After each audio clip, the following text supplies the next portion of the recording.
The story I'm about to tell you began recently, when my wife started locking herself in the bathroom the moment I came home with our son. At first, I thought she was just exhausted. But on the 31st day, a dark premonition took hold. I turned off the lights, hid behind the bedroom closet door, and held my breath. What I saw next froze me to the spot. I don't think any husband could have remained standing after witnessing that scene. If you want to know the truth behind this incredible story, please listen closely. My name is Michael. I'm 36 years old and work as a civil engineer. My life had always been ordinary. I'd go to work in the morning, pick up my son in the evening, and come home to have dinner with my wife. A simple, good life. We've been married for 7 years and have one son, 6-year-old Leo. Leo is a sweet, incredibly bright kid. My wife, Sarah, is an accountant. She's kind and quiet, but always devoted to our family. I thought I was the luckiest man in the world, but about a month ago, something started to feel wrong. Every time I brought Leo home from preschool, Sarah would drop her purse and bolt straight for the master bathroom. Rain or shine, even when she had just gotten home herself and was still in her business casual attire, it was always the same. She would lock the bathroom door, turn the shower on full blast, and wouldn't come out for nearly 40 minutes. I didn't think much of it at first. Maybe she was tired, or maybe she'd picked up a food smell at the office. But I started noticing a pattern. At precisely 5:45 p.m., as I walked through the door with Leo, Sarah would be standing there as if she'd been waiting. She wouldn't hug our son or ask about his day. She would just flash an awkward smile and dash into the bathroom, like she was running from someone. I tried to joke about it. "What's with all the showering lately? You developing OCD?" Sarah would just laugh it off. "Oh, it's been so hot lately. A shower just feels refreshing." But her laugh felt hollow, empty. Then, one afternoon, I went to pick Leo up from preschool earlier than usual. He was playing on the jungle gym, so I decided to wait. It was around 5:15 p.m. when I saw Sarah walking out of the main gate. But what sent a chill down my spine was that she didn't see me at all. She was walking side by side with another man. He wore a baseball cap pulled down low, and a simple white button-down shirt. When he said something, Sarah ducked her head and smiled. It was a radiant, joyful smile, the kind she hadn't given me in a very long time. I couldn't bring myself to approach them. I just stood there, stunned, watching them walk to the end of the block where she got into his car. As the car drove away, my heart started pounding in my chest. I called her. Sarah answered, her voice perfectly calm, saying she was in a meeting and that everything was fine. That night, I asked her, "What time did you finish work today?" She replied, "Oh, almost 6. I had some last-minute ledgers to process. Didn't go anywhere else." "Why do you ask?" "No reason," I said. "Just worried." Sarah avoided my eyes and turned away. I heard her let out a tiny, almost imperceptible sigh. From that day on, I started noticing everything. The faint scent of a different cologne. Certain clothes being washed separately. Her cell phone always placed face down on the nightstand. Every time I walked into the room, Sarah would jump, startled, then quickly say it was nothing. The feeling of betrayal was like a thorn. The more I tried to ignore it, the deeper it dug in. I didn't want to believe it, but the little clues were building a mountain of doubt. Was I just being paranoid? This was the mother of my child, the woman who had stood by me through our toughest times. But a single comment from my son, Leo, made everything infinitely more complicated. One night, as I was tucking him in, Leo whispered quietly, "Daddy, why does mommy always cry in the bathroom?" I froze. "What did you say, buddy?" "I've heard her crying lots of times. Really quietly, so no one will hear." My heart sank. So she wasn't just showering. Why was she crying in secret? I started suffering from insomnia. Every night, I lay next to the woman I loved, yet felt a suffocating distance between us. She would lie with her back to me, her breathing heavy with exhaustion, as if she were hiding a colossal secret. On the 20th day, I worked up the nerve to look through her closet. Tucked in a corner was a small canvas tote bag. Inside were a few grocery receipts, a carefully wrapped small box, and a handwritten letter. It was an old letter, in a man's handwriting. "I'll wait for you until the day you have the courage to follow your true heart." I couldn't believe my eyes. My whole body trembled. Someone was waiting for her, calling her you. I folded the letter and put it back. That evening, I said nothing.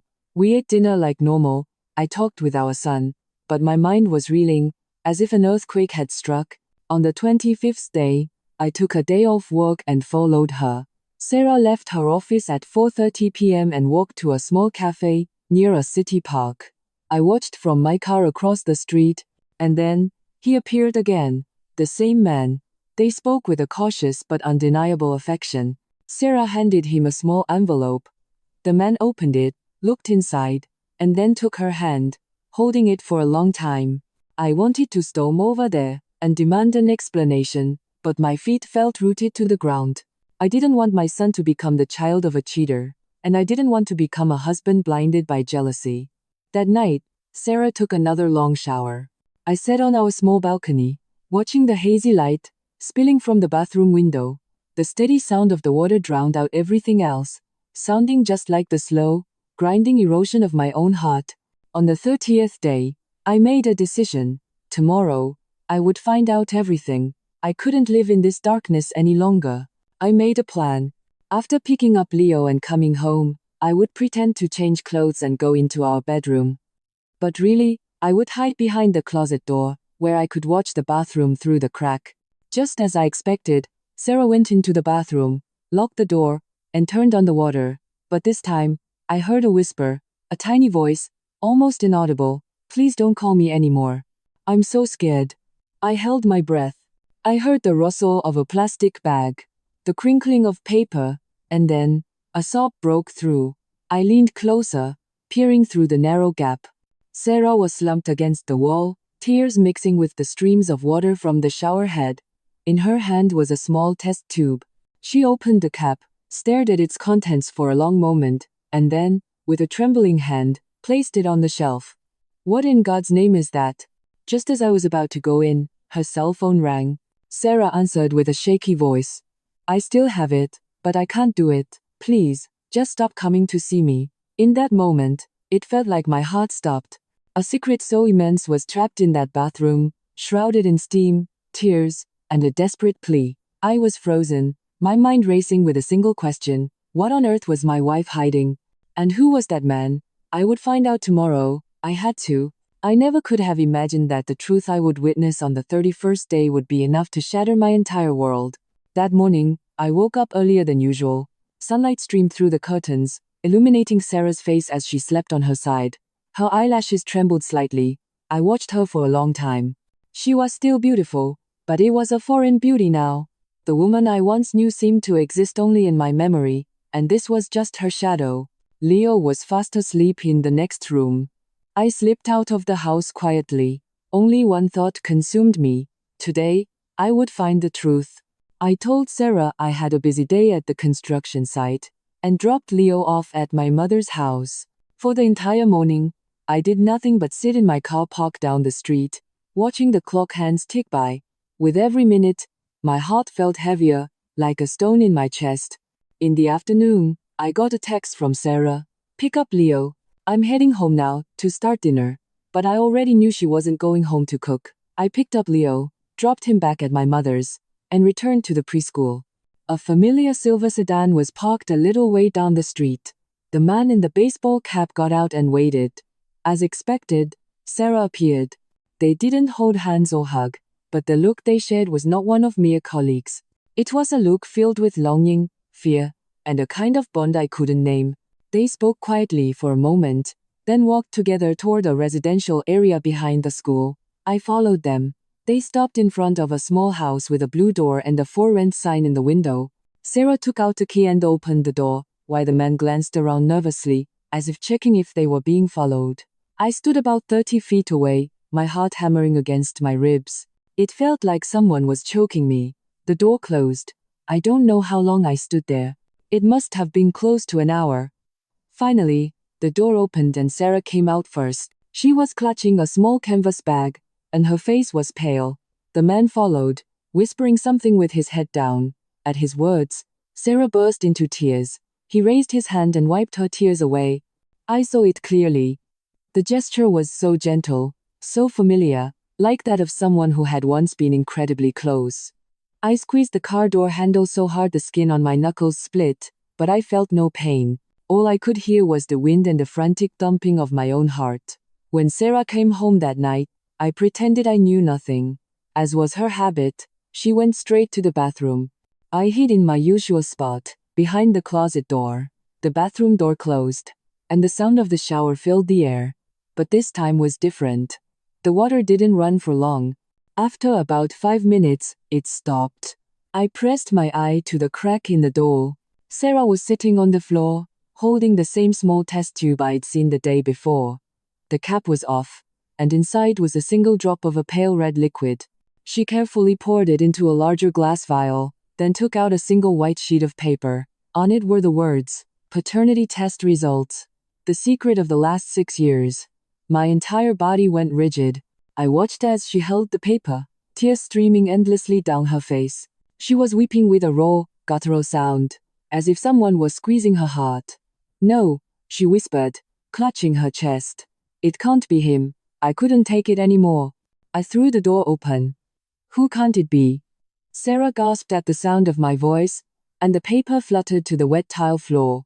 She stared at me, her face a mask of terror. You followed me.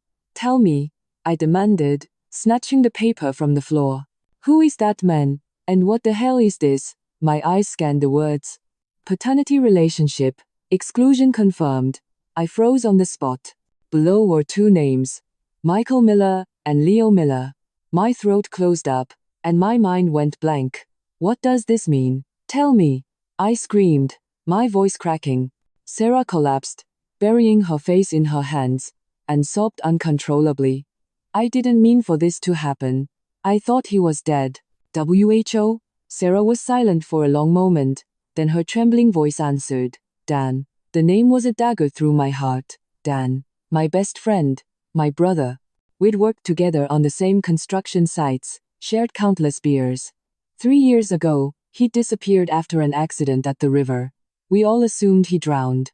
I had mourned him like I'd lost a brother. "You're telling me Leo is Dan's son?" Sarah fell to the floor, her tears mixing with the spray from the still dripping shower head. "I'm so sorry. I never meant to deceive you. A few years ago, you and I had a huge fight, and you left for that long-term project out of state. I wasn't feeling well, and Dan took me to the hospital. I was just so weak then, and it happened. Shortly after, he went missing, and I couldn't bring myself to tell you. When I found out I was pregnant, I was terrified. I was afraid everything would fall apart." I stumbled back, hitting the closet door. The whole world felt like it was tilting on its axis. "So the man today?" I asked, my voice choked. "That's Dan," she whispered. "He didn't die. He came back a few weeks ago. He wants his son back." I stood there, paralyzed. The ground had opened up beneath my feet. For 6 years, I had been raising another man's child. Sarah rushed to me, grabbing my hands. "No, honey, you are Leo's real father. You raised him, you taught him. Your love is the only thing that's real. Blood isn't more important than the heart." I pulled my hands away. "Sarah, you made me live a lie for 6 years. How long were you going to keep this from me?" Her face was ashen as she wept. "I was going to tell you. But every time I saw you with Leo, I lost my nerve. You loved him more than any biological father could. I was so scared you would leave him, and leave me." I crumpled the paper in my fist. Tears I tried to hold back finally broke free. I had never felt a pain this heavy in my entire life. It wasn't just the betrayal. It was the fact that the person I trusted most in the world had chosen a lie in the name of preserving peace. Just then, her phone rang. Sarah glanced at the screen and shrank back. I snatched it from her. The caller ID read, "Dan." I stared at my wife with burning eyes. "Tell him to come over. We have things to discuss." Sarah shook her head, terrified. "No, Michael, please. It wasn't his fault either. He just wanted to see his son once." But I had already pressed the answer button. "Get over to my house. Now." The house fell silent. The only sounds were the ticking of the clock and the ragged breaths of 2 people who had once been husband and wife. 15 minutes later, there was a knock on the door. I opened it to find the man with the baseball cap. He avoided my eyes.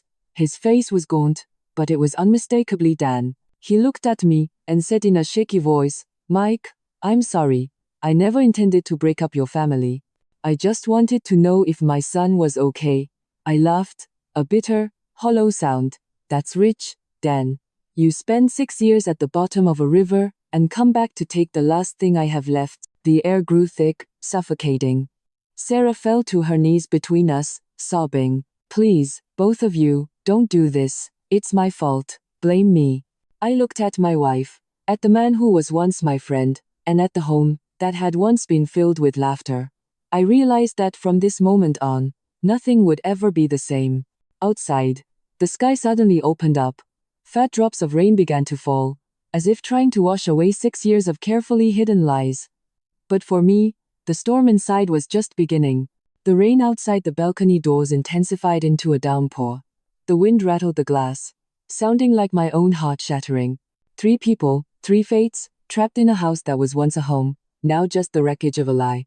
Dan lifted his head, his eyes meeting mine. They were trembling but resolute. "Mike, I know you hate me, but please, just listen. I didn't die in that accident. Someone pulled me from the river and took me to a remote town. I lost my memory for almost 2 years. By the time I remembered and came back, Sarah had already had the baby. I never planned to interfere. I just wanted to see his face once." I let out a sharp, cynical laugh. "Once? After not showing up for 6 years, now you want to see him? Once? Do you have any idea that for those 6 years, I loved that boy like he was my own life?" Dan lowered his head. Sarah, still on the floor, looked paler than a ghost. "Please, stop. Both of you, please." I turned on her, my voice a roar. "You stay out of this. For 6 years, you lived with this secret. You watched me hold him every day. Did you never feel a shred of guilt?" Sarah just wept. "I was afraid of losing everything. Afraid Leo would lose his father, that you would leave me." "Then what about me?" I yelled. "What about me? I raised my best friend's child thinking he was my own flesh and blood. Did you ever once think about how I was supposed to live after this?" The room fell silent, and outside, a clap of thunder split the sky. Sarah's sobs mixed with the sound of rain lashing against the windows. Dan spoke in a strained voice. "Mike, curse me, hit me, do whatever you want, but don't let the boy find out. It's not his fault." I stared at him, a torrent of rage, pity, and disgust churning inside me. The man I once considered a brother was now begging for forgiveness for an unforgivable act. I walked toward him, my fists clenched. "I thought of you as a brother, and you betrayed me. Now you're telling me what to do." My fist flew, connecting with a sound like a thunderclap. Dan crumpled to the floor, blood trickling from the corner of his mouth. Sarah screamed and rushed to his side. "Michael, please, stop. He's been through enough." Seeing that, I froze. My wife, who had just been begging for my forgiveness, was now shielding my betrayer. "That's it, Sarah," my voice was as cold as ice. "If you've chosen to protect him, there's nothing left for us to say." I went straight to our bedroom and started packing a duffel bag. Sarah followed me, grabbing my arm. "Don't go, please. Hate me, do whatever you want, but don't abandon the boy." I shook her hand off and stared into her swollen, red eyes. "The boy? You dare talk about the boy? I don't even know who I am in his life anymore." The front door slammed shut behind me. I walked out into the rain, ignoring Sarah's desperate cries. I wandered the streets all night. The rain was cold, but my heart was colder. The image of Leo's face, his little voice calling me daddy, made it hard to breathe. 6 years of fatherhood had just become a question mark. I ended up in a small, roadside dive bar. The smell of cheap whiskey burned my nostrils. A few patrons glanced at me strangely, but I just kept pouring the bitter liquor down my throat. As dawn broke, I stumbled out into the gray light. When I got home, the living room light was still on. Sarah was sitting there. Her eyes were sunken, and on the coffee table lay the crumpled DNA test results. Next to it, fast asleep in his mother's arms, was Leo. His small hand was clutching her shirt. The sight of him sent a pang of pain through my chest. He wasn't my blood, but every breath he took, every laugh, was already etched into my heart. I couldn't bring myself to hate him. Sarah looked up at me and spoke in a hoarse whisper. I'm sorry, but Leo needs you. He knows you as his father, as his whole world. Please don't take anything more away from him. I remained silent for a long time, then slowly said, I need time. I turned, went into the spare room, and closed the door. No one slept that night. For the next few days, the house was unnaturally quiet. I still took care of Leo, but I couldn't look at Sarah. She cooked meals and tried to talk to me, but her words dissipated into the empty air between us. One afternoon, when I was picking Leo up from preschool, his teacher pulled me aside. Mr. Milo, Leo got into a fight with another boy today. The boy told him his daddy wasn't his real daddy. I froze on the spot. The rumors had spread faster than I could have imagined. Someone already knew. Was it Dan? A lab technician? Whoever it was, their words were a knife in my chest. That night, Leo was curled up in the corner of his bed. In a voice as small as the wind, he asked, Daddy, my friends said I'm not your son. Is that true? The question was a blade twisting in my heart. I couldn't answer. I just pulled him into my arms, my hand trembling as I patted his back. You are my son. Do you understand? No matter what anyone says, you are my son. Leo nodded, but his eyes were already red. I believe you, Daddy. I held him tighter. In that moment, I realized something. Blood is only a part of it. Love is the true connection. 3 days later, Dan came to see me. He wasn't there to ask for forgiveness anymore. He left an envelope on the table. This is a legal document relinquishing my parental rights. I don't want to cause any more trouble for you and the boy. I'm leaving. For good. I watched him for a long time in the fading twilight. His face was gaunt, and he looked older than his years. His eyes were filled with nothing but regret. I gave a silent nod. After he left, I opened the envelope. Inside, along with the legal papers, was a letter. I'm sorry for destroying the meaning of the word friendship, Mike, but some things in this world can't be undone. You're a good man. You deserve a whole family. Forgive Sarah. It was a mistake made out of a desperate kind of love. I'll disappear forever. I stood there for a long time, my vision blurred by tears. Outside, the rain had stopped, and shimmering droplets clung to the roof. That night, when I entered the house, Sarah looked up. A tiny flicker of hope was visible in her wet eyes. I spoke quietly. I don't know if I can ever forget all this, but I'm going to try, for Leo, and for us. Sarah burst into tears and leaned her head against my shoulder. She sobbed, and I just let her tears soak my shirt collar. The rain outside had stopped, but the storm in my heart had not yet calmed. Forgiveness is hard, but forgetting, that's something no one can do. I thought that with Dan gone, everything would quiet down. But life is never that simple. Some secrets, once they see the light of day, can never be hidden again. A week later, Sarah was trying to return to normal. She cooked, helped Leo with homework, and tried to smile, but there was always a shadow of fear in her eyes. I also acted like nothing had happened, but inside, I was a wreck.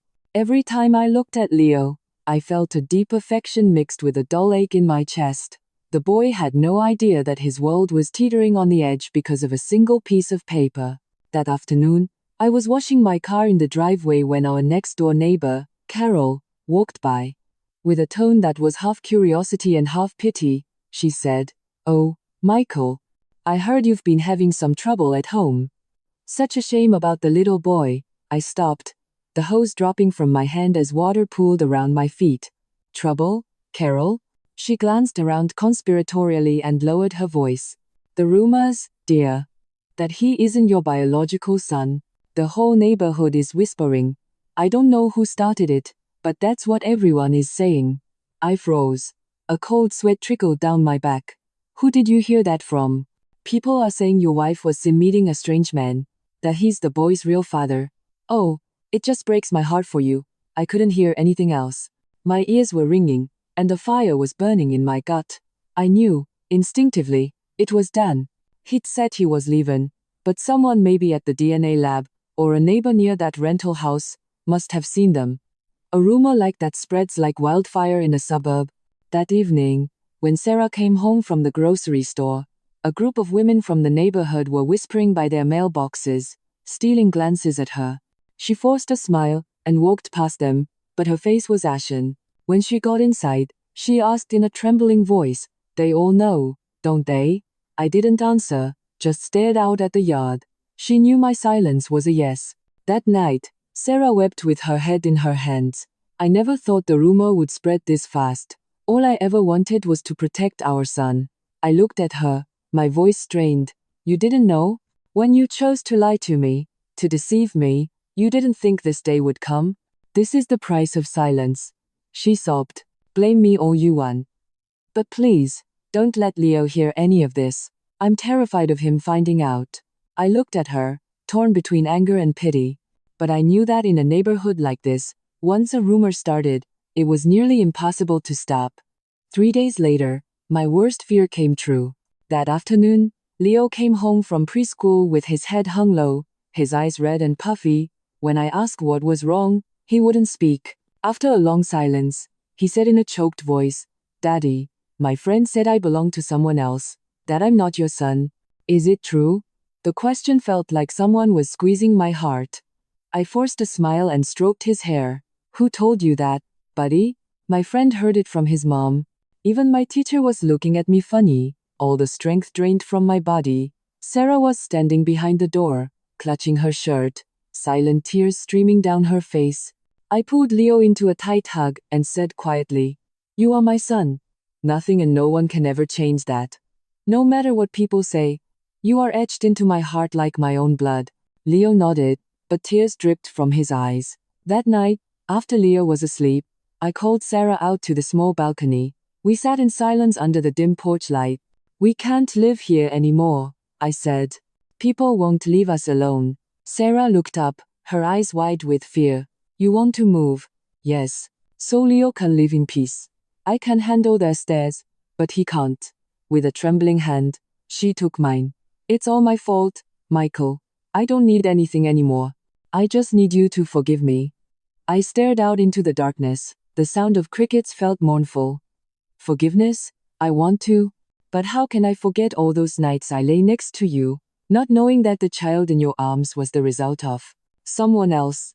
The next morning, as I was dropping Leo off at preschool, several parents stopped their conversations to stare and whisper as we walked through the gate. "That's him.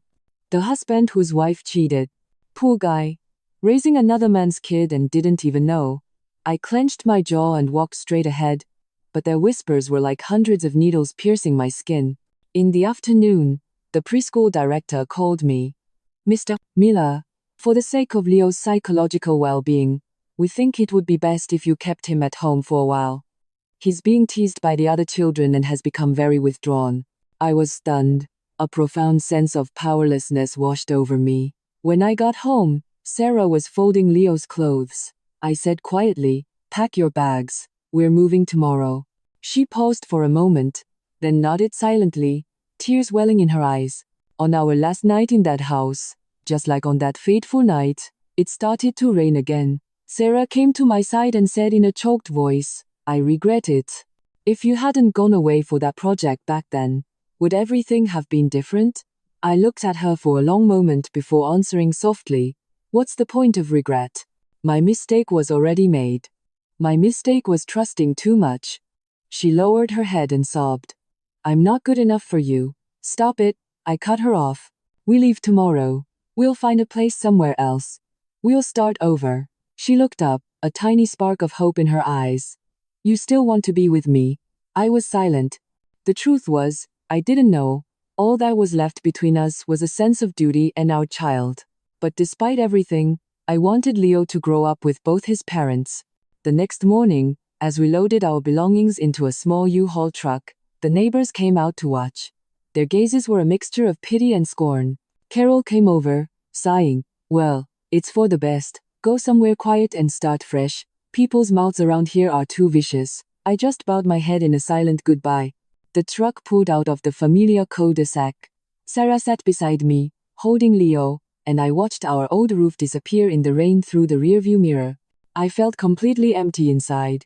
Leo, leaning against his mother's shoulder, asked in a small voice, "Mommy, where are we going?" I forced a smile and answered softly, "We're going somewhere no one knows our story, buddy." The boy, his eyes still red, nodded and gave an innocent smile.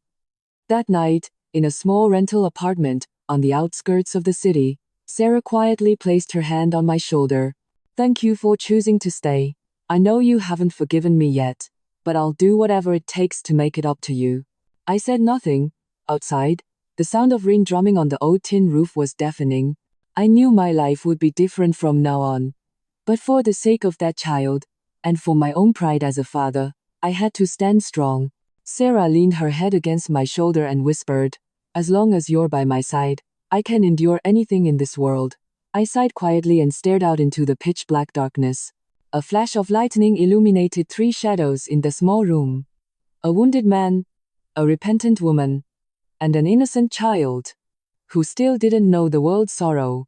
The rain continued to fall, but this time, I knew it wasn't a punishment, but a cleansing. In the end, I had learned a difficult lesson. Some wounds never fully heal, but as long as a sliver of faith remains, there is always a way back. The small rental apartment, tucked away in a damp, narrow alley, had a rickety tin roof that creaked with every gust of wind. I had thought that by leaving, by escaping the toxic rumors, we could find peace. I was wrong. The past, once it's carved into your heart, has a way of finding you, no matter where you run. The first 3 days seemed okay. Sarah cleaned the house, cooked meals, trying to make everything perfect. Leo seemed happier at his new preschool. I went to work, helped him with his homework in the evenings, and felt my own mind slowly calming down. But deep down, I knew I couldn't call this peace. One evening, as I was mending a pair of pants, there was a knock on the door. 3 knocks, then silence. I looked up. It was unusual. We barely knew anyone in this neighborhood. I opened the door to find no one there, just an envelope on the doormat. I bent down and picked it up. There was no return address. Inside was a single folded piece of paper. In a familiar, messy scrawl, it read, "Did you think running away would solve anything? Nothing is over yet." I froze. The handwriting was chillingly familiar. It was Dan's. My hands began to shake. I had truly believed he was gone for good. But he wasn't. He was still out there, watching us. I hid the envelope from Sarah. She was just starting to get back on her feet, and I didn't want to frighten her. But after that day, I started seeing a strange shadow lurking around our neighborhood, a black motorcycle parked at the end of the alley, a man in a baseball cap sitting in the diner across the street. One night, I heard a rustling sound in the backyard. Peeking through the blinds, I saw someone scanning the house with a flashlight. I threw open the back door and yelled, "Who's there?" The figure startled and ran, leaving behind nothing but a still smoldering cigarette butt. I chased him to the end of the alley, but he was gone. The next morning, I told Sarah. She was terrified, clutching Leo tightly. "Who do you think it is?" "I'm not sure, but it has to be Dan." "That can't be. He said he was leaving for good." "And you still believe a word he says?" I snapped back. "He lied to both of us. It wouldn't be strange for him to show up again." Sarah lowered her head in silence. That afternoon, I came home from work to find the front door slightly ajar. My heart stopped as I stepped inside. The apartment was a mess. Drawers were pulled out, clothes strewn across the floor. Sarah was slumped on the ground, her face as white as a sheet. "What happened?" "I don't know. I came back from the store, and the door was open like this." I checked the drawer where I'd hidden the envelope. It was gone. I was now certain he had been inside our home. We reported it to the local police precinct, but they just said they would increase patrols in the area. That night, I couldn't sleep. I sat by the front door, wide awake. When Sarah woke in the morning, she found me still sitting there, my eyes sunken and bloodshot. She brought me a glass of water. "Michael, let's move again. This is too scary." "There's no point in moving," I said, my voice hoarse. "He's already found us. He'll find us wherever we go." She sat down next to me, her trembling hand finding mine. "Then, what if we talk to him one last time? To end this for good?" I stared at her with icy eyes. "After everything that's happened, you want to see him again?" "That's not it. But if we keep running, he'll never leave us alone." I was silent for a long time, then nodded. "Fine. But I'm going with you. 2 days later, a text came from an unknown number. If you want to live in peace, meet me at the old bridge where we used to work. It was the abandoned bridge from a construction project Dan and I had managed together years ago. The very place where he had his accident. It was a loaded invitation. That afternoon, I left Leo with our landlady. The sky was heavy with dark clouds. Sarah and I drove to the bridge. The winding dirt road felt like a journey back in time. When we arrived, he was already there, standing under an old oak tree. His shirt was worn, his face was gaunt, but his eyes still burned with a familiar intensity. Dan saw me and gave a bitter smile. So you came. I figured you couldn't run forever. I walked closer, my voice low. What do you want? Just one thing, Mike. I want Leo to know who I am. He doesn't have to call me Dad. I just want him to know the truth. Sarah stepped forward, her voice trembling. Dan, I told you, please don't do this. You'll ruin his life. Dan looked at her with pained eyes. And what about you, Sarah? Are you okay with this? Living your life watching my son call another man Dad? I clenched my fists, suppressing my rage. Legally, on paper, and in my heart, that boy is my son. To him, you're already dead. Dan let out a choked laugh. Easy for you to say. If you were in my shoes, you think you could stand it. I took another step toward him, my voice a low growl. For 6 years, I raised my son in silence, not knowing the truth. You think I don't understand, but I chose silence to protect a family. Don't push me, Dan. He stared back at me, the corners of his eyes turning red. Suddenly, he pulled a few photographs from his pocket. They were pictures of our family, secretly taken at the new apartment. I've been watching you all this time, Mike. I was just going to watch from a distance. But seeing you happy with her, I couldn't take it. She's not yours anymore, I yelled, my voice cracking. You abandoned her. Dan crumpled the photos in his hand, his eyes bloodshot. I lost everything, Mike. My wife, my child. All I have left is regret. Sarah burst into tears and grabbed his arm. Please go. Dan. I just want my son to live a normal life. If you don't stop now, you'll regret it. Dan paused, looking from me to Sarah, a single tear rolling down his cheek. He gave another bitter smile and threw the crumpled photos on the ground. Maybe there really is no place for me in this world anymore. He turned and started walking away, into the rain that had just begun to fall. I watched his retreating back with a heavy heart. Sarah collapsed to the ground, trembling. He's not going to do something stupid, is he? I didn't answer. A dark premonition was blooming in my chest. A man pushed to the edge never goes away quietly. That night, back at the apartment, I couldn't sleep. The image of Dan standing in the rain replayed endlessly. In my mind, in the pre-dawn hours, my phone rang, an unknown number. A man's trembling voice came through the line. Is this Michael Miller? This is the sheriff's department. A man jumped from the old county bridge into the river. The ID in his wallet says his name is Daniel Parker. The room was dark. I dropped the phone. My hands were as cold as ice. Sarah, awakened by the commotion, saw my frozen expression, and asked urgently, who was it? What happened? I didn't answer, just stared at my wife with empty eyes. Dan came back, and then he left forever. Sarah collapsed, stammering, no, it can't be. Outside, the rain poured down harder, louder than the sound of our own weeping hearts. The news that Dan had jumped from the bridge spread through the small community like a cold wind. The police and I arrived at the scene the next morning. All that remained were a worn pair of work boots, a beaten-up leather wallet, and a rain-soaked envelope. Inside the wallet was a faded photograph. Dan, me, and Sarah, taken at our very first construction site years ago. All three of us were smiling brightly. Looking at it, I felt my heart clench. Sarah stood behind me, shivering uncontrollably, her lips blue.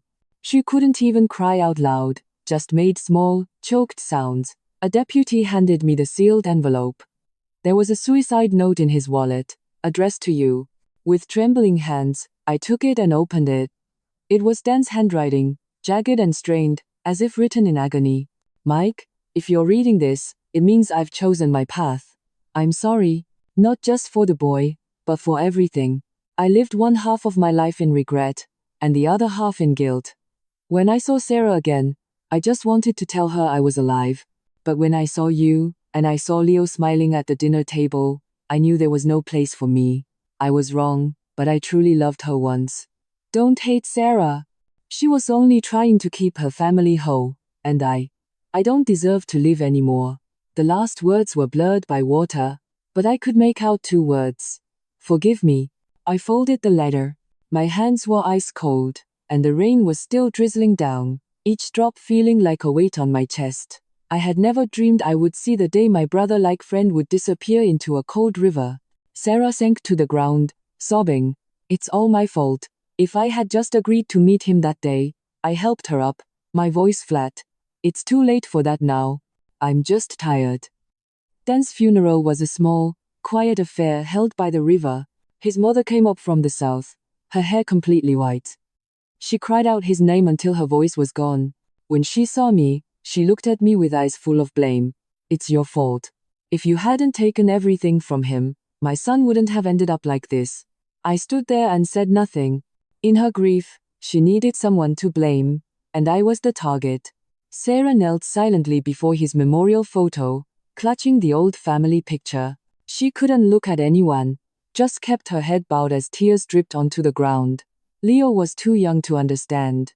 He just asked, "Mommy, where did Uncle Dan go? Why is everyone crying?" I held him close, my throat tight. He went to a faraway place, buddy. A very, very faraway place. After the funeral, we tried to bury the past, but people wouldn't let us. News of Dan's death spread back to our old neighborhood, spawning all sorts of malicious rumors. He killed himself after his friend's wife dumped him. I heard that Michael guy pushed him to it. And the kid is actually the dead man's son. So tragic. My blood boiled, but I couldn't argue. The more I said, the bigger the rumors would grow. Sarah became a ghost of herself, refusing to leave the house. She would just lock the doors and stare at Leo with empty eyes all day. One day, I came home to find her cleaning out a closet. In her hand was Dan's letter. "Read this again," she said quietly. "I don't believe he killed himself." I paused. "What do you mean?" "Think about it. Dan wasn't that weak. There's something strange about his death." She handed me the paper. In the corner was an odd smudge, as if someone had gripped it tightly. On closer inspection, a blurred ink stain looked less like rainwater and more like a fresh, unnatural blot. The thought that the letter might have been altered crossed my mind. A cold chill ran down my spine. "Did you hear something from someone?" I asked. "The landlady mentioned yesterday that a strange man came to see him before he left. She didn't hear what they said, but their voices were raised. And he left right after that." I froze. I remembered the corrupt contractor from our old construction site, Mr. Thompson. Dan had been about to report him for stealing materials, and the man held a grudge. When Dan had amnesia, Thompson took over the entire business. With Dan's return, he stood to lose everything. I looked at Sarah and said firmly, "If someone drove him to his death, I'm going to find out who." Sarah trembled. "What are you thinking?" "I'm going to find the truth. For Dan. And for all of us." The next morning, I went back to the bridge where Dan had fallen. The police had called off the search, and only a few fishermen were casting their nets. I asked around, and one of them told me. That night, there was a sedan parked at the end of the bridge. 2 men were arguing. One in a white shirt, the other in a hat. Then the guy in the white shirt walked to the edge of the bridge alone. "Did you get a good look at their faces?" "Not really, but it had an out-of-state plate. I remember because one of its tires was stuck in the mud when it left." I filed the information away. A faint sense of unease grew in my mind. That night, I opened the envelope again. Tucked behind the letter was another small photograph. It was a picture of Dan standing in front of a building with a sign that read Thompson Construction. I remembered. That was the company run by the corrupt contractor, the man Dan had threatened to expose. The pieces of the puzzle were starting to fit.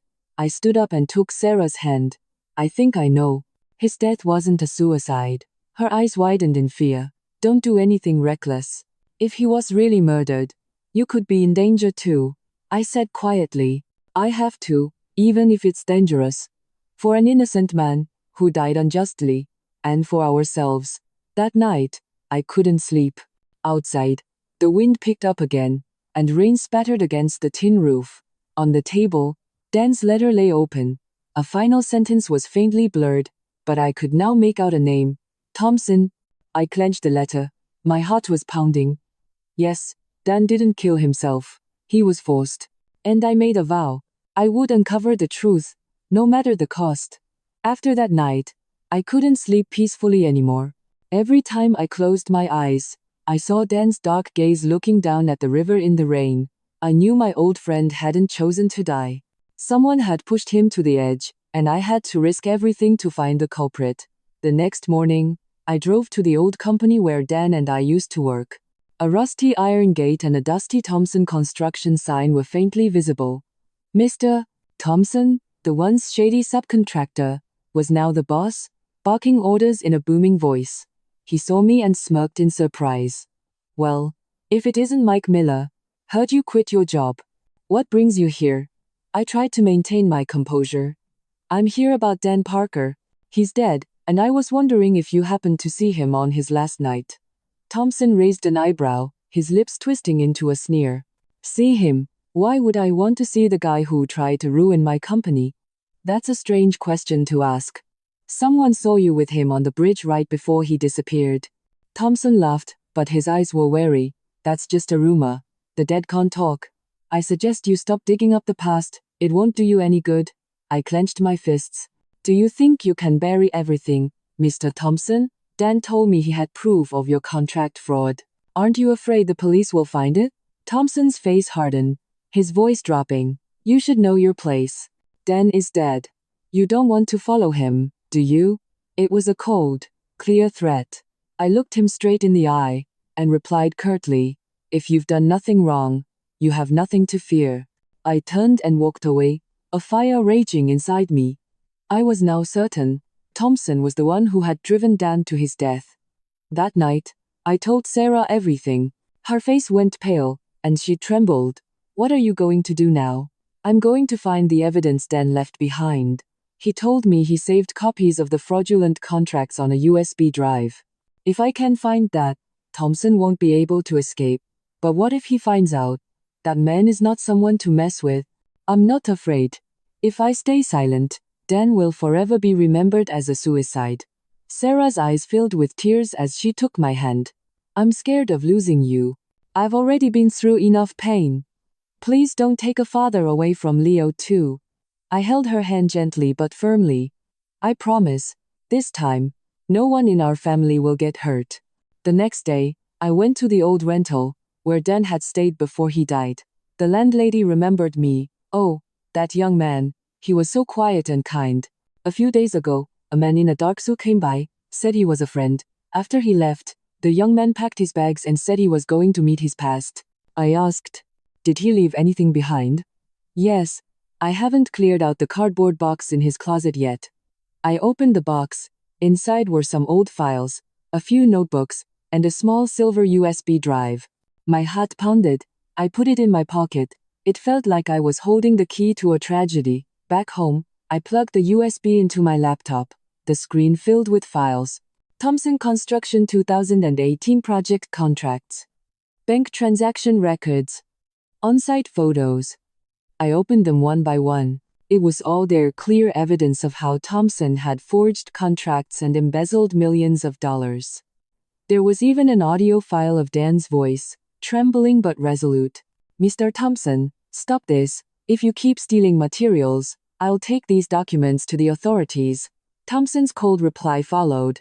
You dare? No one around here sides with a traitor. I froze. Dan had kept his promise, but the price had been his life. I took the USB to the police precinct. A young detective listened to my story, his expression grim. Leave this here, sir. We'll investigate. But you need to be careful. If he knows you have this evidence, you could be in danger. I nodded. But it seemed I was already too late.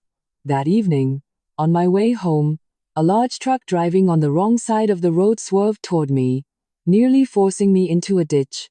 I slammed on the brakes, a cold sweat breaking out on my forehead.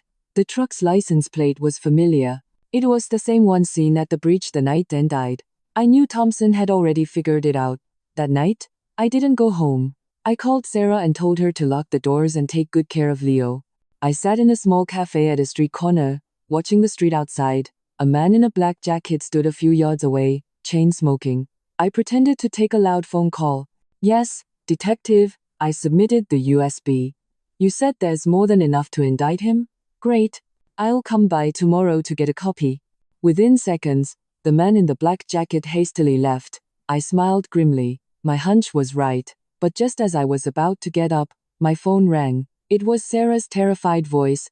Michael, someone is trying to break down our door. They're yelling for me to give them the USB. I've locked the door, but Leo is crying. I bolted out of the cafe. My heart was about to explode as cold rain started to fall. I ran like a madman toward our apartment. As I reached the end of the alley, I saw a man with a crowbar trying to smash the door. Stop! I yelled. He turned. It was Thompson. His eyes were bloodshot, and he was breathing heavily. You want to die, Miller? Do you have any idea who you're messing with? I charged at him, and the two of us wrestled on the wet ground. The clang of metal, the sound of a child's cries filled the air. Thompson was stronger. He pinned me down and pulled a knife from his belt. Get out of my life, he growled. Just then, Sarah ran out and smashed a chair over his shoulder. The knife clattered to the ground, and I used the opportunity to flip him over and pin his arms. Just in time, the police, alerted by a neighbor, arrived. They subdued Thompson in the pouring rain and cuffed him. I collapsed to the ground, gasping for breath, watching Sarah clutch a trembling Leo. Under the flashing police lights, Thompson's face was pale, his eyes filled with hatred. I never thought you'd be this reckless, Miller. But don't think this is over. You'll pay for this. I looked at him and said calmly, the price you have to pay is called justice. Not me. The next morning, the local newspaper was covered with the news of Thompson's arrest for murder and embezzlement. The evidence on the USB was enough to indict him. Dan's death was officially reclassified as a homicide disguised as a suicide. I sat by the window, watching the morning sunday. My heart felt lighter than it had in a long time. Sarah brought me a cup of coffee, her voice choked with emotion. He can finally rest in peace now. I nodded. Yes, Dan can finally rest. She took my hand, her eyes red. Thank you. For saving even the man who once hurt me. I looked outside and said softly, forgiveness isn't about forgetting. It's about not letting hate consume your life anymore. Outside, the rain had stopped, and sunlight streamed through the leaves of the trees, as if the storm had never happened. But I knew that behind that light, a new chapter of my life was waiting. I thought it was all over. Thompson was arrested, the police announced their findings, and Dan's name was cleared. I believed the nightmare that had lasted for months was finally finished. But I never dreamed it was just the prelude to another, darker, more complex truth. In the aftermath, the media was in a frenzy. Thompson was indicted for murder and embezzlement, with Dan's USB serving as the crucial evidence. I was called in as a witness. The neighbors in our new community looked at me with respect. You're so brave, Michael. If it weren't for you, that villain would still be out there. I could only manage a bitter smile. My heart was anything but peaceful. Every time I saw the emptiness in Sarah's eyes, I couldn't shake the feeling that something was still wrong, as if what we had seen was only the tip of the iceberg. One afternoon, just as I was about to leave work, my phone rang. It was the detective. Mr. Miller, we found something strange regarding the Thompson case. I need to see you right away. With a heavy heart, I went to the police station. The lead investigator placed a thick file in front of me. We found signs of tampering on the USB you submitted. Forensic analysis shows that several files were not modified in 2018, but just a few weeks ago. I froze. That's impossible. I took it directly from Dan's belongings. We're not saying you tampered with it, Mr. Miller, but it's possible someone else got to it before you did. I swallowed hard. Someone else had handled the evidence. That night, I told Sarah. She was silent for a long time, then whispered, who could it have been? I replied in a cold voice, someone who was close to Dan right before he died. Sarah flinched, her eyes wavering. Are you suspecting me? I stared at her in silence for a long moment.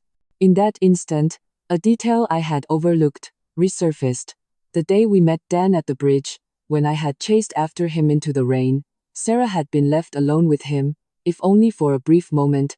I asked quietly, "What did you two talk about that day, before I got there?" Sarah hesitated, her voice trembling. "I just told him not to break up our family. I didn't do anything." "Did you touch any of his things?" I growled. "His bag, a USB, anything?" Sarah looked me straight in the eye, tears streaming down her face. "You don't trust me, Michael? I've lost everything. What more could I possibly hide?"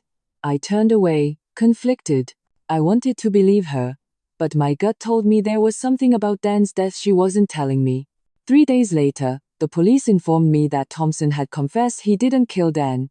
He had only threatened him, and had left the bridge before Dan fell. "I just scared him," he confessed. He said if he went down, he'd take others with him. "I swear, I never laid a hand on him." His statement threw the case back into chaos. So who was the last person to see Dan? Who tampered with the USB? My head felt like it was going to explode. That night, I rewatched the CCTV footage from near the bridge.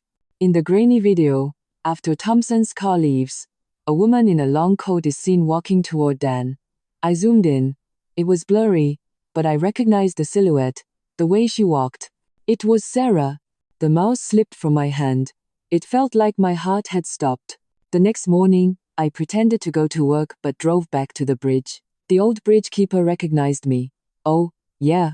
There was another woman there that night, besides that Thompson fella. They were arguing something fierce. I thought it was his wife." After she left, the man just stood there for a long time, looking stunned. A little while later, I heard a splash. I froze on the spot. A cold wind seemed to blow right through my bones. That night, when I got home, Sarah was preparing dinner. Leo ran to me with a smile and hugged me, and my heart broke all over again. I managed to keep my voice steady.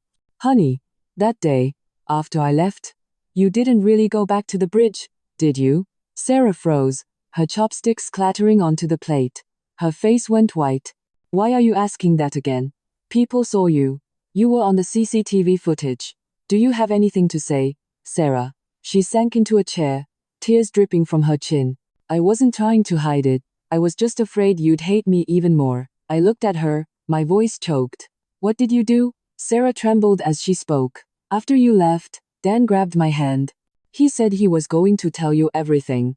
That he had deceived me. That Leo might not even be his son." I was stunned. "What?" "He said I might have already been pregnant with your child but you were so far away, and I met him, and everything got messed up. He said he wasn't sure whose child it was, and wanted to get another test before he left. But I couldn't take it anymore. I told him to never show his face again. He said, if you won't forgive me, then death is all I have left." Sarah buried her face in her hands, and sobbed. "I didn't push him. I didn't do anything. I just turned my back, and then I heard the splash. When I looked back, he was gone." Silence filled the room. The ticking clock sounded like a knife scraping against my heart. I didn't know whether to believe her, but one thing was clear, nothing was as black and white as I had thought. The next morning, I dropped Leo off at preschool, my mind a complete blank. On the way back, I stopped at the DNA lab Dan had used. I requested a copy of the original records. When I received the results, I froze. On the last line of the document, a pen line had been drawn through the text, but under the smeared ink, I could faintly make out the words, "Results inconclusive. Redraw required." This meant the exclusion result I had seen had never been officially confirmed. Someone had turned a doubt into a certainty, and there was only one person who could have touched that paper before I did. Sarah. I rushed home, opened the closet, and rummaged through her old files again. At the bottom of the closet, inside an old envelope, was the real DNA test result. A clear official seal, bold letters that took my breath away. Paternity relationship. 99.8% match confirmed. I sank to the floor, my hands shaking violently. The entire world around me crumbled once more. Leo was my son. He had always been my son. Dan had died unjustly, misunderstood, and it was all because of one final lie from the person I loved most. Sarah came out and saw me holding the paper. Her face went ashen, her lips trembled. You found it." I looked up, My eyes like ice. Tell me, why? She fell to her knees, breaking into a torrent of tears. I was scared. When I found out Leo was your son, I was terrified you would leave me, that you would despise me for my past betrayal. I wanted you to stay with me, even if it was out of hatred for Dan. I stood up and took a step back. Every word she said was a dagger in my heart. I didn't say anything more. I just walked to the door. Behind me, she screamed, Michael, please, don't go. I did it all because I love you. But I knew, a love tainted by lies, no matter how deep, could never save a heart that was already shattered into a million pieces. I walked out of the apartment building.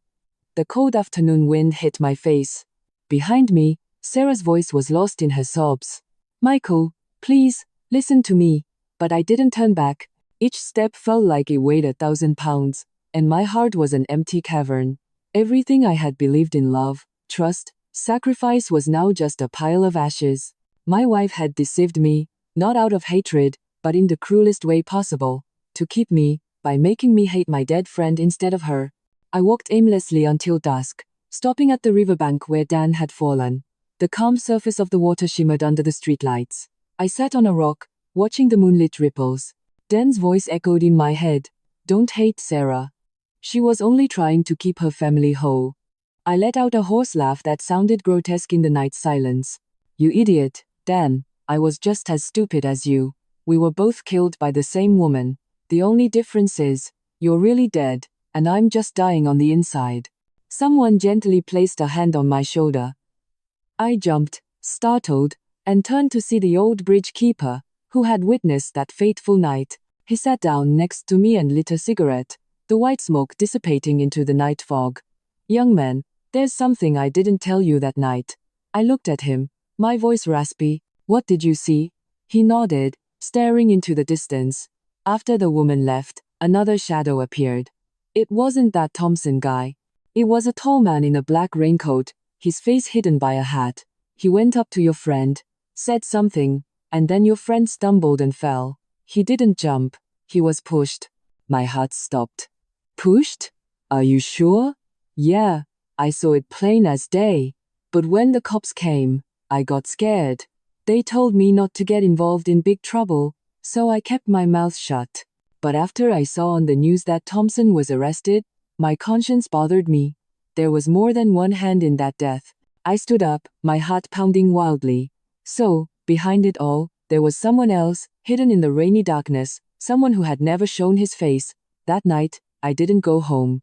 I sat in a small diner by the river, my mind racing. Who was the man in the black raincoat?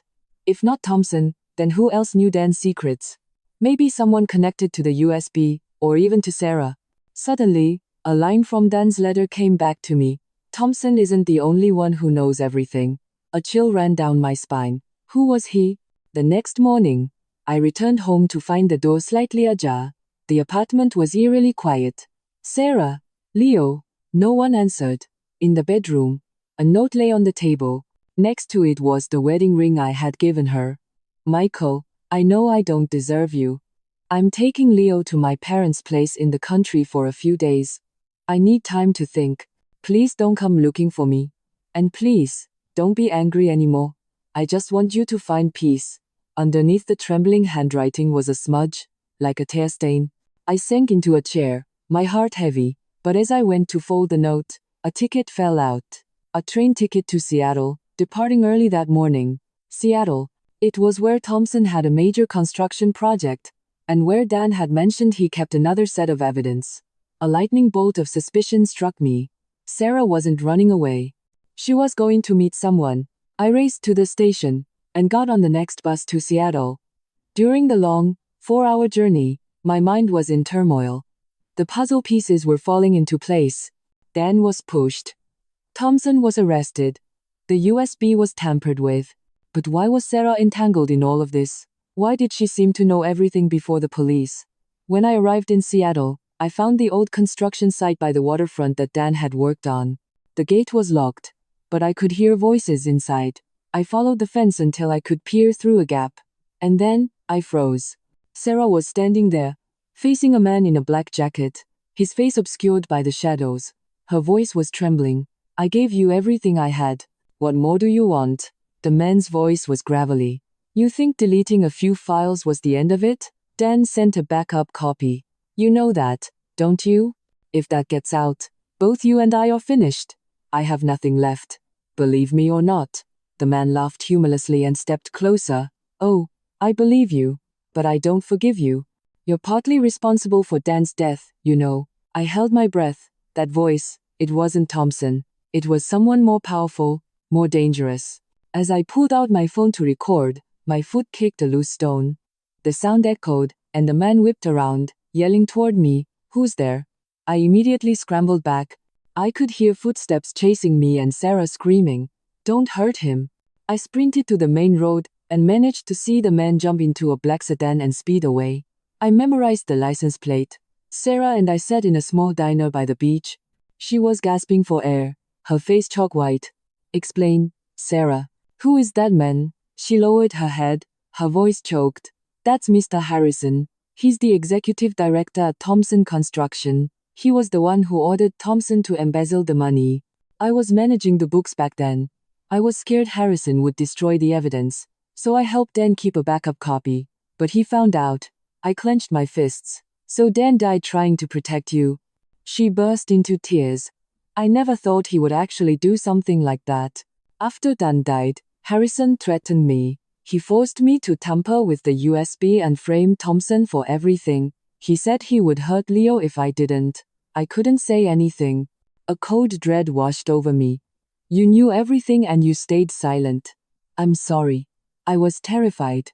I didn't want you to get into danger too. They could have killed our entire family." I looked at her, feeling both pity and anger. But one thing was clear. Dan could not have died in vain. That night, I sent the license plate number to a friend in law enforcement. He called back. "Mike, that plate is registered to a car owned by Harrison, the director of Thompson Construction. And rumor has it, he's scheduled to fly overseas tonight. If you have evidence, send it now. If we lose him, this case will be buried forever." I turned to Sarah and said firmly, "Do you have the original data backup?" She hesitated, then pulled a USB drive wrapped in a handkerchief from her purse. I kept it, just in case the time came to tell the truth. I took it and looked at her. "Thank you. It's late, but this time, I won't let anyone else die." I ran out of the diner and to the nearest post office. Using their public computer, I uploaded all the files to the police department's online tip system. The moment I hit send, Sarah's phone rang. Harrison's cold voice came through the speaker. "You handled that very well. But unfortunately for you, I already know where your husband is. Neither of you should expect to leave Seattle alive tonight." I looked at Sarah. Her eyes were wide with terror. Outside, the wind howled and the waves crashed violently against the shore. The real storm was coming. I grabbed her hand, my voice low but resolute. "If they try to kill us this time, I'm not running. The dead deserve their truth." That night, Seattle seemed to be holding its breath, awaiting nature's judgment. The sky was a canvas of dark, churning clouds, and the wind carried the salty spray of the sea, whipping violently through the streets. My mind was as chaotic as the storm brewing outside. The truth was out, but a man with power could either run or retaliate. I was standing on the razor's edge between justice and danger. We didn't go back to the cheap rental.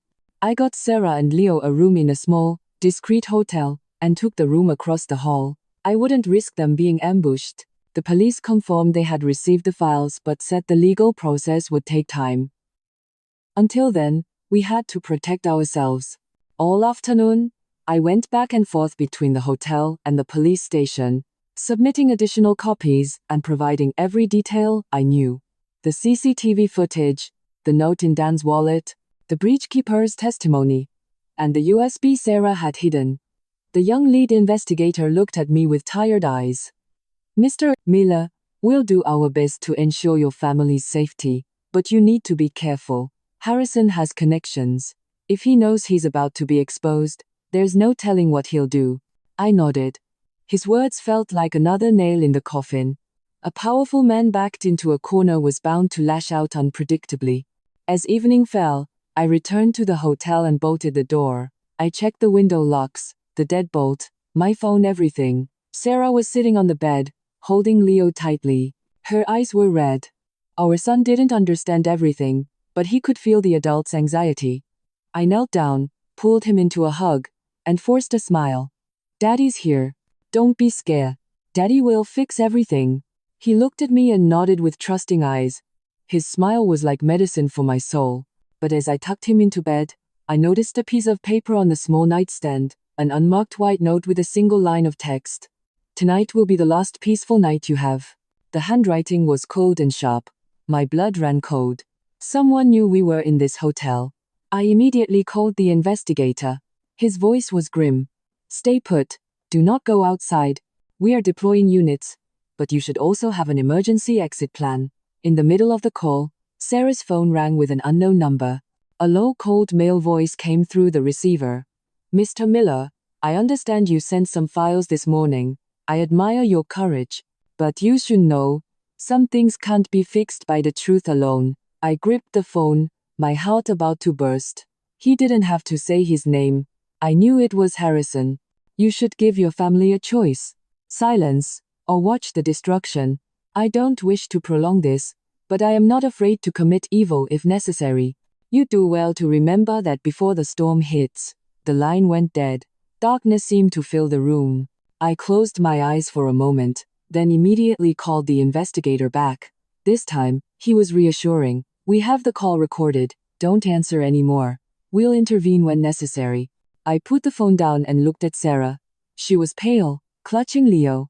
Please don't go anywhere alone. If they come, I won't be able to bear it.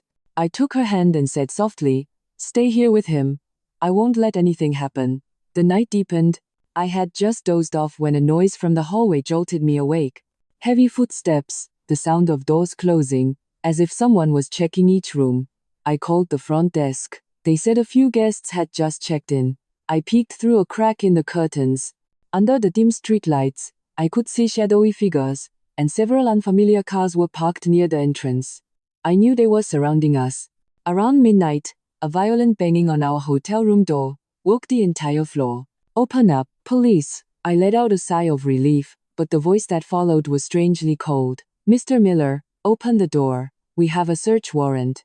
As the door opened slightly, two men in plain clothes pushed their way in, followed by several others. They weren't in uniform. One of them flashed a fake badge, claiming to be police. I realized it instantly. They weren't the police I had been talking to. My heart stopped. I calmly asked to see the warrant. They sneered, pocketed the fake ID, and suddenly jumped me. A violent struggle ensued. I yelled and fought back, but they quickly overpowered me. They ransacked the room. One of them grabbed my bag, rummaged through it, and then went outside. I heard heavy footsteps, then the sound of metal clanging in a hallway trash can. I knew instinctively. The USB. I tried to get up and retrieve it, but I was slammed against the wall. A cold fist drove into my side, and I doubled over. They moved with a chilling efficiency, as if following a plan, and then they were gone. In the room, Sarah was screaming, holding Leo tight. I tried to calm her, but my mind was in tatters. The moment they left, I called the investigator.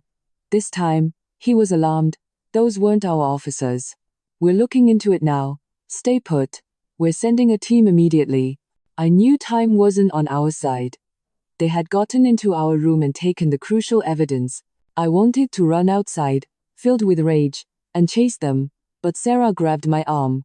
It's too dangerous. They could kill you out there. I looked back and forth between her and our son. My gaze turned as hard as steel. If they think stealing one USB is enough to bury the truth, they're mistaken. I'll start over. I'll show them the price of their sins. Outside, thunder rumbled, and the rain began to pour.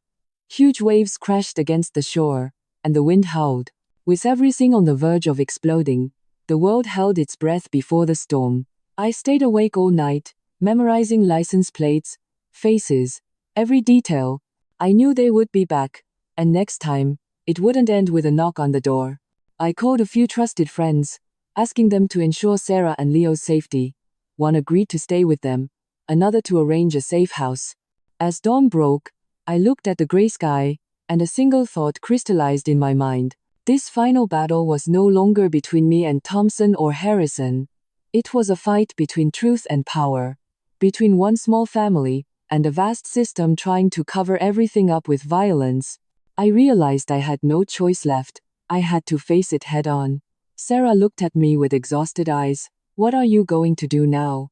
I squeezed her hand and said with determination, "I'm going to send copies of everything to multiple places. To news agencies, to lawyers, and even on social media. If they take one, I'll create 2 more through other means. And if they dare touch my family, I'll call the real police and the real media. I'll make the truth expose their ugly faces." The rain was still falling, and the wind was still howling. Before the storm, we stayed awake, preparing for a day that might change our lives forever. Looking at my sleeping son, I made a promise: no matter the cost, I would protect this child to the very end. And if the storm was coming, if thunder and lightning were to tear this roof apart, I would stand in the eye of the hurricane and accomplish one thing: bring justice to the dead and reclaim the truth for myself. The night the storm broke felt like a torn black curtain. When the faint light of dawn returned, everyone had to face the aftermath. The next morning, I hadn't slept a wink. Sarah and Leo were fast asleep, holding each other tightly as if to protect the ground they had gained after the long night. I sat in the cramped hotel room, watching the pale sunlight filter through the clouds, and prepared for the final battle. My plan was clear. I would create numerous copies of the data and send them to major news outlets, lawyers, and a prosecutor friend I trusted. At the same time, I would create public pressure to force the police to act. Once the truth was out, no amount of power could hide its ugly face, and today, I was going to expose it. The investigator called. He said they had arrested some of Thompson's men and were intensifying the investigation, but they hadn't been able to touch Harrison, the man behind it all. He had already left Seattle and returned to his base of operations. That didn't mean he was safe. His people were still active. I had to be faster. I contacted a local investigative reporter I knew and arranged to meet him at a nearby cafe. When he arrived, I handed him a copy of the entire USB and Dan's letter. The reporter carefully reviewed the material, his eyes lighting up. "Are you sure you want to release this immediately? I can broadcast it live. Social media doesn't wait for anyone these days. But are you prepared for the consequences? They could hit you with a massive lawsuit." I replied coldly, "I've already lost too much. If they hide the truth for one more day, who pays the price for that?" He opened his laptop and launched his live streaming channel. He typed in the title: "Corruption and a Mysterious Death, the Truth the Public Deserves to Know." Images of the data, audio clips, and a scan of Dan's handwritten letter appeared on the screen. At first, a few hundred people were watching. Within hours, it exploded to tens of thousands, then hundreds of thousands. The news spread like wildfire. Calls flooded in from lawyers, national news agencies, and major broadcast networks. The police immediately issued a public notice requesting a freeze on Harrison's assets and a warrant for his associates. By afternoon, the story was the lead on every major news outlet. I received a text from an unknown number. "You think this game will last long?" But this time, the threat didn't faze me. By then, the state government had begun to move. An investigative team raided the Thompson construction headquarters. They sealed the data archives and summoned executives for questioning. Citizens gathered in front of the company headquarters, chanting for justice. It was as if the entire city wanted to reclaim a long-lost sense of fairness. But the counterattack came sooner than I expected. That afternoon, as I was talking with a lawyer at the cafe, my phone rang repeatedly. It was the investigator's urgent voice. "Michael, Harrison's arrested men have confessed. They have your wife. They've taken her to a cold storage warehouse on the outskirts of the city. They're demanding the original USB in exchange for her." My heart stopped. I leaped from my chair and tried calling Sarah, but her phone went straight to voicemail. The live broadcast had garnered an explosive response, and tips were flooding into the police, but they still didn't have the exact location of the warehouse. I decided to handle it my way. I called an old friend who worked as a security guard in that area, explained the situation, and he, along with 2 other friends, drove with me to the city's outskirts.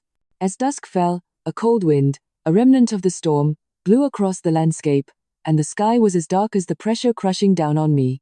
I forced myself to stay calm, knowing any rash move could endanger Sarah. The iron gate of the cold storage warehouse was shut tight. A faint light emanated from within. We made our way through the overgrown bushes to get closer. I could hear whispers from inside. It was the voice of one of the thugs who had threatened us before.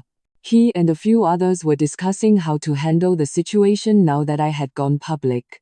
I crept closer. Through a grimy window in a small office, I saw the silhouette of a person tied up, their head bowed.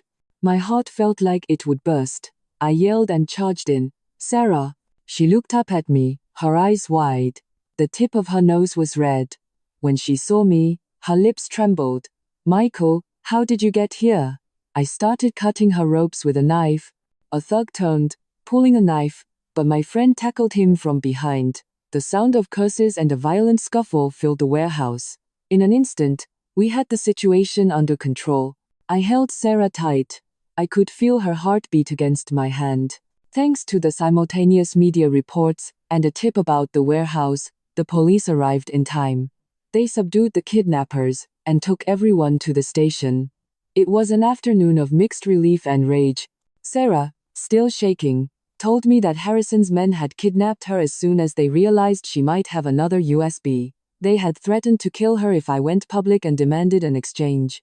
In her eyes, as she looked at me, was a terror that couldn't be faked. I held her and said, "It's okay now, I'm here."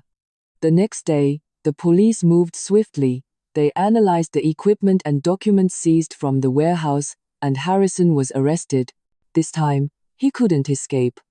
The media covered every detail, from the embezzlement to Dan's death, and the terrifying kidnapping.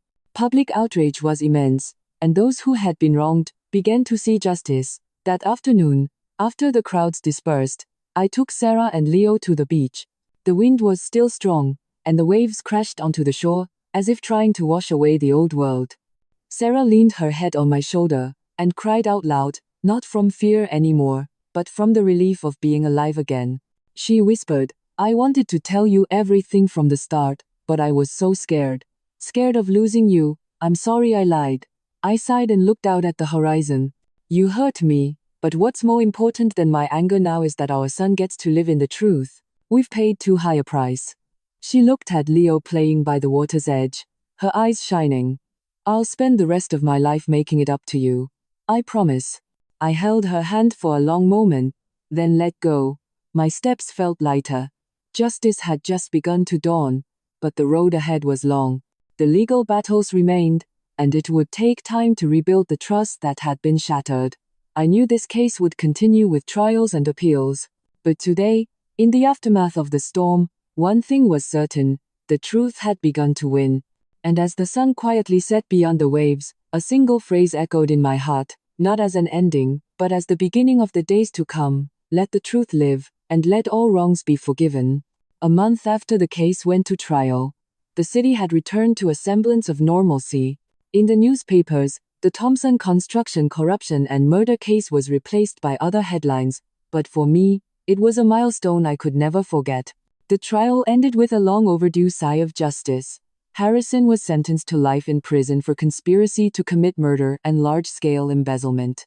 His accomplice, Thompson, received a 20-year sentence. As the verdict was read, I watched them, their heads bowed. The men who thought money could bury anything were now trembling before the sound of a judge's gavel. The police confirmed that Dan had been ambushed from behind, killed, and then pushed into the river to stage the scene. Further autopsy results and the confessions of his accomplices solved the final mysteries. Dan had died unjustly, and I, the man who had once hated him most, had become the one to clear his name. After the trial, I went to see Dan's mother. The old woman was much frail. But when she saw me, she gave a quiet nod of acknowledgement. I lit an incense stick before my friend's memorial photo and said in a choked voice, "It's over, Dan. Your name is cleared. Forgive me for ever doubting you, for hating you." The wind from outside blew the incense smoke in my direction. I felt that somewhere, he had heard me. Sarah knelt quietly behind me, tears streaming down her face no longer from fear or guilt, but from gratitude for the one who had gone before us. In the following days, I quit my old job I opened a small repair shop by the river. The cool breeze and the calm water felt like they were washing away my wounds. Leo was doing well in school. Every evening, he would ask, "Dad, can I be a police officer when I grow up? I want to catch bad guys, just like you caught Mr. Harrison." I would smile and ruffle his hair. "Of course, buddy. But first, you have to be a good person. Being honest and knowing right from wrong is more important than being a hero." Sarah was the same gentle mother to him, but now her focus was always on me. There was no more hiding, no more fear. We didn't talk much about the past. It was heavy enough as it was. Instead, we learned to live fully in the present. One afternoon, as I was closing up the shop, my wife came over and placed an old envelope in my hand. It was Dan's letter, which I had kept. She said quietly, "I want you to keep this forever, so you never forget that a person can only truly live when they have the courage to face the truth." I nodded. Now, every word in that letter was not a source of pain, but a lesson. Never let fear cause you to kill your faith. As time passed, the wounds gradually healed. But still, on nights when the rain drummed on the tin roof, I would remember that night. The night I witnessed a friend being pushed into a river. The night I discovered the lifelong secret of the woman I loved most. The pain was still there, but it no longer bled. I realized that forgiveness isn't about forgetting, it's about not letting the pain control you anymore. One morning, as I was taking Leo to school, he pointed at the sky. "Dad, look, that cloud looks like a bird flying." I looked up, and indeed, it was shaped like a bird with its wings spread. The sun shone brightly under the same blue sky, sparkling. In that moment, I thought of Dan, who had left behind a lesson with his own life. Truth can be buried, but like a ray of light, breaking through dark clouds, it always finds a way to rise. That evening, as Sarah set the table, she smiled quietly. "Remember how I used to lie because I was so scared of losing you? I know now, if you're not honest in love, you'll eventually lose each other anyway. I just want to live a normal, quiet life and raise our son well." I saw a change in her eyes. The once weak woman was now facing her mistakes head on. I replied softly, "You've already paid the price, Sarah, and I've learned to let go. Neither of us is perfect, but as long as we know how to get back up from our mistakes, we can start again." She smiled through her tears. There were no more apologies or resentments between us, only a quiet understanding. A short letter arrived from Thompson in prison. "I don't ask for forgiveness. I just wanted to say that thanks to you, I've rediscovered my own humanity. Perhaps the price of freedom is losing everything and being left with only your conscience." I read the letter, folded it, and sighed. People often realize what's right only after they've lost everything. It was late, but it was better than never knowing at all. 3 years later, my repair shop was bustling with customers, and Leo was a bright and polite fourth grader. Whenever customers asked, "Is this your son?" I would smile warmly and reply, "Yes, he's my whole world." In my eyes was not just pride, but a sense of peace bought with tears, blood, and forgiveness. Sarah was always by my side, like a familiar shadow. One day, as I was fixing a broken machine, she brought me a glass of water and said, "Remember what you once said, after the storm comes the dawn. I think today is our dawn." I looked at her and nodded quietly. Outside, the warm sun was shining, and the sound of the waves felt like a greeting to the one who had gone before us, to the sea, and finally, to a life that had chosen what was right. The story of me, Sarah, and Dan, no one was perfect, but each of us, in our own way, left a mark of truth, redemption, and forgiveness. Because only when humans have the courage to face the darkness within themselves can they truly step into the light. And now, I am certain that we have passed through all the long storms. If today's story resonated with you, please subscribe to our Family Stories channel, give it a like, and share your thoughts and feelings in the comments. Please help us share these profound messages with more people,